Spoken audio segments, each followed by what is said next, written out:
L'année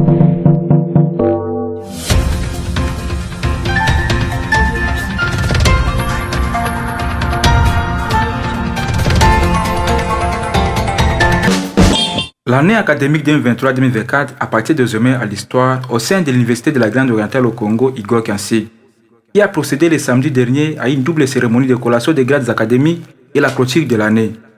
Tout est parti par les rapports académiques par la bibliothèque du budget représentant le secrétaire général académique empêché. S'ensuit la proclamation par les différents présidents du jury et ensuite la collation des grades par le recteur. Le professeur ordinaire Jean-Pierre Lifoli Balea, recteur de cette université, fait le bilan devant la caméra d'Info de Pala TV. Le bilan est positif puisque nous avons commencé une année académique, nous sommes arrivés à la fin et nous avons commencé une promotion et aujourd'hui nous sommes arrivés à produire les premiers diplômés de cette jeune institution 3 ans seulement après sa création et c'est un bilan positif pour nous et c'est un motif de joie, raison pour laquelle vous avez vu aujourd'hui on a organisé cette cérémonie de collation des grades académiques. Ainsi que nous sommes en train de tout faire pour que nous puissions toujours maintenir la qualité de l'enseignement. La qualité de l'enseignement tient compte des enseignants que vous invitez, des enseignants qui viennent donner cours chez vous.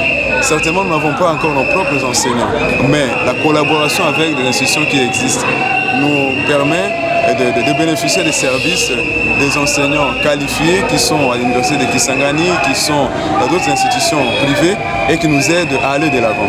Et notre souci c'est quoi? C'est de faire de cette université une grande raison pour laquelle, comme vous avez suivi dans notre mot, nous avons annoncé que nous sommes en train de construire un grand bâtiment, voyez, un bâtiment à 3 niveaux qui va nous permettre d'avoir des salles au rez-de-chaussée, au premier, au deuxième niveau pour que nous puissions résoudre définitivement ces problèmes d'auditoire puisque nous avons plusieurs options que nous organisons. Je pense que les travaux sont déjà très avancés. Nous avons déjà fini la fondation de ces grands bâtiments et maintenant nous sommes au niveau d'élévation avec espoir pour que nous puissions remplir tous les critères de viabilité. Nous avons déjà commencé avec une centaine d'étudiants et cette année c'est sûr que nous aurons un nombre très élevé. Nous avons nos propres locaux, nous sommes en train de construire pour que nous puissions répondre à tous les critères de viabilité pour que notre institution soit modèle parmi les institutions privées qui sont dans la province de la Tchopo et pourquoi pas en République démocratique du Congo. Nous l'avons dit, ils ont fini aujourd'hui, ils ont des diplômes, mais ce n'est pas fini pour la vie. Ils doivent mettre à profit tout ce qu'ils ont suivi comme enseignement. Vous savez, dans le système LMD, on met l'accent sur l'entrepreneuriat, on met l'accent sur la pratique. Raison pour laquelle nous espérons que nos étudiants qui ont suivi beaucoup de cours en rapport avec l'entrepreneuriat, ils ne vont pas devenir des chômeurs, ils seront capables eux-mêmes de créer des emplois. Ils seront capables de tout faire pour qu'ils ne chôment pas, mais qu'ils contribuent avec ce qu'ils ont appris comme science ici, qu'ils mettent ça en pratique pour que demain après-demain, ils soient véritablement des gens qui peuvent apporter des solutions aux problèmes, que ce soit des problèmes de chômage, que ce soit d'autres problèmes de développement auxquels est confronté notre pays.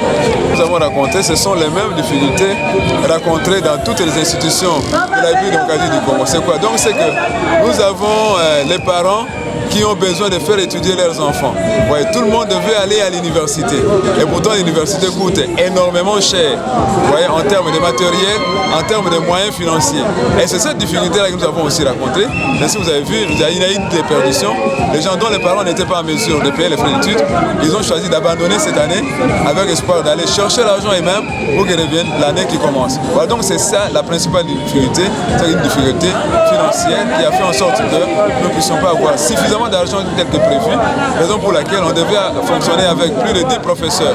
Mais nous sommes limités à 4 professeurs cette année académique, mais avec un nombre impressionnant de chefs de travaux et assistants et aussi des spécialistes qui sont venus du monde extérieur pour nous prêter main forte.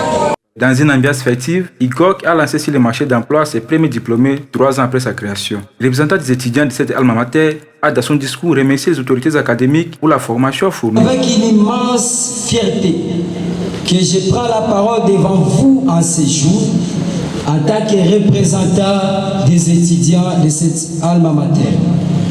Nous sommes ici pour honorer le travail acharné et la détermination des diplômés de cette première promotion.